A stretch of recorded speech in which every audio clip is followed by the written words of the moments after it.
Do you ever just decide to start working out? Get all pumped up, hit the gym for 4 days straight, feel good about it, just to get off track on your fifth or sixth day? Do you feel that no matter how good your intentions are, you just never stick to the plan? And do you deep down feel like maybe, just maybe, you don't have what it takes to stick to a workout routine consistently? If yes, you are in the right place.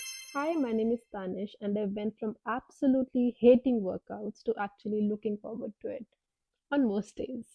I'm also a certified hypnotherapist, so I know a little bit about how mind works. In this video, we are going to get to the root of why you don't stick to your workouts and what you can do differently to finally build a consistent workout habit.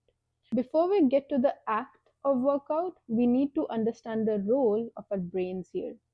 Our brains are made to love our comfort zone, and our comfort zone is simply what's familiar. Because what's familiar is what's safe, and safety is what our brain needs. The good news is that we can reframe our comfort zone in a way that favors us. Let's say this is our comfort zone, and our growth happens when we step out of it. But here's the catch: if we push ourselves way too much than what's familiar, like going to the gym 5 days a week for 2 hours straight while all our system knows how to be sedentary, for most people, that's way out of their comfort zones. And that's why, when initial motivation wears off, we are brought back to where we started. That's why sticking to our workouts is so difficult. We need to get out of our comfort zone. Yes, just enough that our nervous system can actually handle. We first need to build a habit of showing up, not getting in crazy workouts and heavy lifting right away. To build a long term habit, we need to approach it in a way that is sustainable. What is it that your body and mind can hold for the next 30 days without taking any day off? Because remember, we are training our minds and bodies to show up. For me, it was 10 minutes of gentle yoga every day. For you, it can be 30 minutes of walks or even gym, but finishing your workout in 15 minutes. Whatever your body and mind can handle showing up for the next 30 days.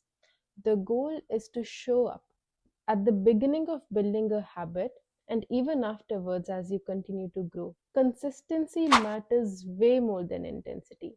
When 30 days pass and you successfully show up, it shifts something in you.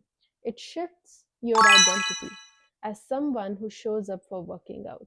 It gives you confidence, it releases dopamine, and it motivates you to keep going. It gives you self trust because you were actually able to stick to a long term commitment. This approach is much better than 5 intense days at the gym and then not showing up for the next month. Then you can very slowly, very gently start to increase the intensity. For me, it was strength training once a week, just once a week, for another 15 days, and then it was high intensity workout once a week. So I went from just yoga in a week to strength training and high intensity and yoga, but over a couple of weeks.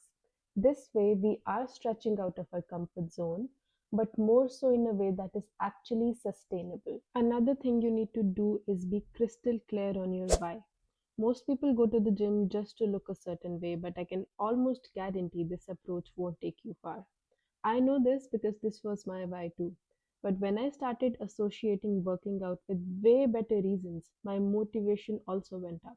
There are so many benefits to working out. It is great for your physical and mental health, your mood, energy, sleep, focus, hormone balance, longevity, strength, metabolism, aging, confidence, self image, discipline, and your relationship with your body.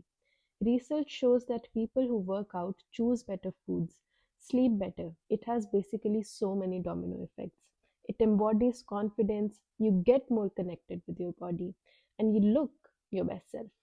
Not working out starts to feel like a disservice to yourself. I would also say that choosing an environment that suits you is very important as well. I personally don't vibe with gyms.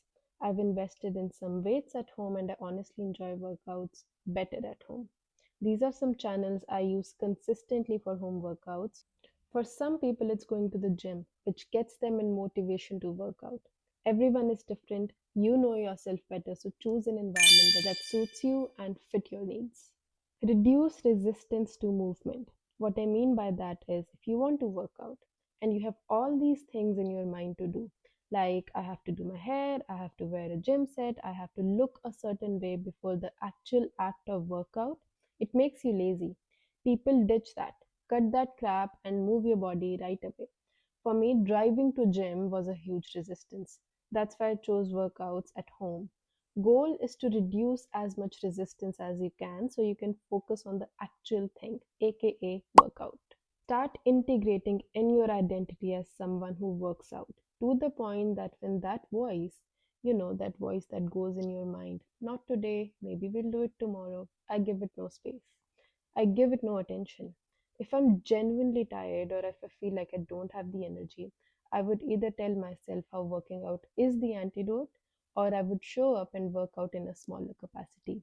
Like if I had planned high intensity workout, I would do yoga or Pilates instead. But it's the act of showing up that matters. Consistency matters in the long run, not intensity. If you're a woman, I highly recommend that you sync with your cycle instead of pushing hard every day. Work out according to the phase you are in. We are built different from men, and honoring it is what's productive, not pushing hard every day. In follicular and ovulation, I push myself. So I do things like weight training, high intensity, things like cardio, but in my luteal and menstruation, I am gentler. Early luteal I shift to Pilates, and late luteal is mostly yoga, and menstruation is either yoga or walking. I still show up every single day. I include some sort of movement every single day because a habit you show up for every day is easier than a habit you show up for sporadically.